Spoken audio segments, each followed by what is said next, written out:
wabarakatuh. Ar-Rahmaniyya பள்ளியின்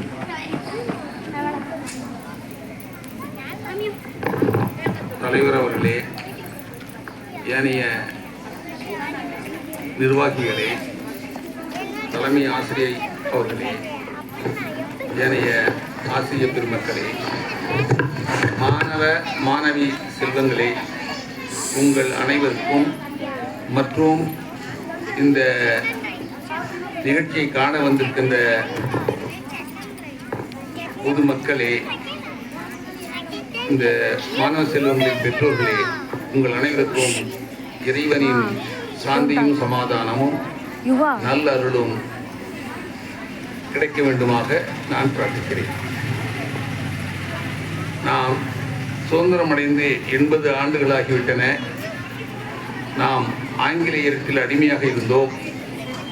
நமக்கு நாம் உழைத்து அவர்களுக்கு வரி கட்டினோம். நாம் நிலத்தை பயன்படுத்தி விளைபொருள் தயாரித்தாலும் அதற்கான வரியை என அவர்கள் வாங்கிக் கொண்டிருந்தார்கள். இவ்வாறு இந்திய மக்களின் உழைப்பையும் இந்திய மக்களின் உரிமைகளையும் அவர்கள் தங்கள் நாட்டிற்கு கொண்டு சென்றார்கள்.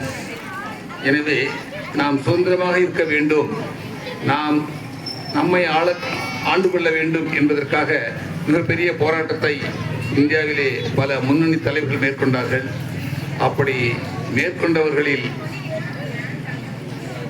முஸ்லீம் அல்லாதவர்களும் முஸ்லீம்களும் பெரும்பான்மையாக ஒற்றுமையாக இருந்து போராடி இந்த வெற்றியை பெற்றோம்.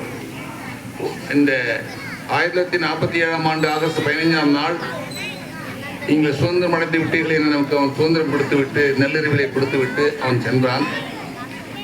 1950ஆம் ஆண்டு நம்மை எவ்வாறு ஆண்டு கொள்ள வேண்டும் என்பதற்காக நாம் ஒரு சட்ட வரைவுகளை ஏற்படுத்தி அதன் மூலம் நாம் நம்மை இதுவரை ஆண்டு கொண்டிருக்கிறோம். இதில் என்னவென்றால், அப்பொழுது பெரும்பான்மையானவர்கள் கல்வி கற்பதில்லை.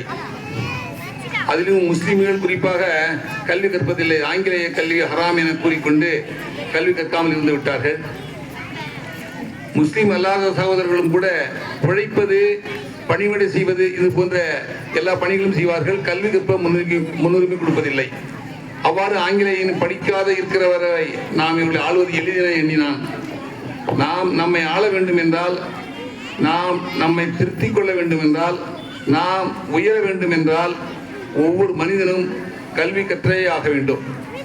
நாம் கல்வி கற்றதை விட நமது வாரிசுகள் நன்கு கற்க வேண்டும் என்ற நோக்கில் இந்த பகுதியில் ஒரு பள்ளியை நாம் ஆரம்பித்திருக்கிறோம். இந்த கல்வி ஒழுக்கவியலோடும் சேர்ந்த கல்வியாக இது இருக்க வேண்டும் என்பதற்காகவே இதில் ஒரு பாடம் அரபியாகவும் சேர்த்திருக்கிறோம். எனவே மார்க்க கல்வியும் உலக கல்வியும் சேர்ந்த இருமொழிக் கொள்கையாக இந்த கல்வி பயன்படுகிறது. இதன் மூலம் இவ்வுலக வாழ்வும் மறு உலக வாழ்வும் எல்லோருக்கும் சீர்பட வேண்டும். இந்த குழந்தையை படிக்க வைத்தோம், பின்னால் இந்த குழந்தை நமக்கு ஆறுதலாக இருக்கும், நமக்கு சப்போர்ட்டாக இருக்கும் என ஒவ்வொரு பெற்றோர்களும் நினைப்பது இயல்பு. அதற்கேற்றவாறு இந்த மாணவர்கள் வளர வேண்டும் என்பதற்காகவே இங்கே இறையச்சத்துடன் கூடிய கல்வி, அரபியிலே சொல்லுவார்கள் ரப்பி ஜிதினி இல்மா, எனக்கு கல்வி ஞானத்தை கொடு இறைவா என்று கேட்பார்கள். அந்த கல்வி பயனுள்ள கல்வியாக இருக்க வேண்டும், அது பெற்றோர்களுக்கும் பயன்பட வேண்டும், அந்த கல்வி கற்ற மாணவ செல்வங்களுக்கும் அது உறுதுணையாக இருக்க வேண்டும். எனவே அதன் அடிப்படையிலே இங்கே கல்வி கற்பிக்கப்படுகிறது. ஒழுக்கவியலோடு கூடிய கல்வி என்பதனால் மற்ற நிறுவனங்களில் ஒழுக்கத்திற்கு முக்கியத்துவம் கொடுக்க மாட்டார்கள். எப்படியோ படி என கூறி ஃபர்ஸ்ட் மார்க் எடுக்க வைப்பார்கள்.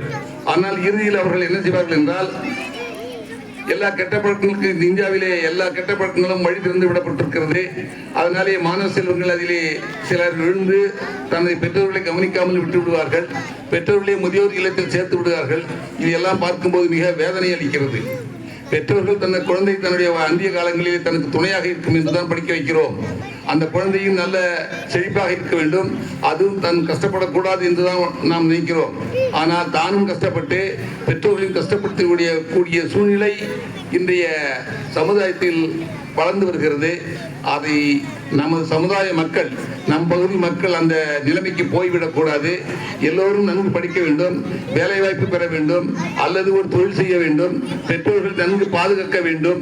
அவ்வாறு பாதுகாப்பதன் மூலம் அந்த பெற்றோர்கள் நம்ம இந்த குழந்தையை பெற்றதனாலே நல்ல பலன் அடைகிறோம் என்று நினைக்கக்கூடிய அளவுக்கு அந்த குழந்தைகளுடைய வளர்ச்சி இருக்க வேண்டும், ஒழுக்கவியல் இருக்க வேண்டும்.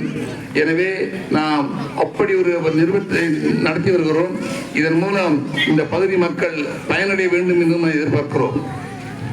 இறைவன் அருளால் இந்த பள்ளி, இந்த நிறுவனம் சிறுக சிறுக வளர்ந்து வந்துகிறது.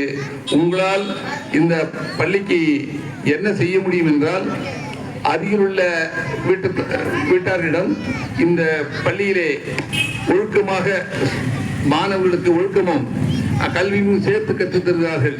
இதன் மூலம் நமது குழந்தைகள் எதிர்காலத்தில் ஒழுக்கமுள்ள மாணவியாக வளர்வார்கள்.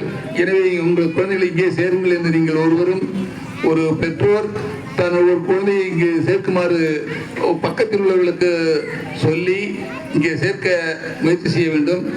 நாம் இதன் மூலம் குழந்தைகளுடைய ஸ்ட்ரென்த் வளர வளர இந்த பள்ளியும் இந்த கல்வி வல்லுநரும் வளரும், இந்த மக்கள் வளர்வார்கள். நாளை இந்த நாட்டின் அரசர்களாக, இந்த நாட்டின் தலைவர்களாக, இந்த நாட்டின் உயர்ந்த குடிமக்களாக, மிக கல்விமான்களாக பெரிய பொறுப்புகளில் வர வேண்டும். இந்த மக்களுக்கும் இந்த நாட்டுக்கும் தன்னை பெற்றோர்களுக்கும் அவர்கள் ஆறுதலாகவும் இருக்க வேண்டும் என்று நாம் எதிர்பார்க்கிறோம். எனவே உங்களால் வரை எல்லோரும் இதற்காக பிரார்த்தனை செய்யுங்கள். இந்த மாணவ செல்வங்கள் அனைவர்களுக்கும், எனது இங்கு வந்திருந்த அனைவர்களுக்கும் நான் நன்றி கூறி விடைபெறுகிறேன். அஸ்ஸலாமு அலைக்கும் வரஹ்மத்துல்லாஹி வபரகாத்துஹு.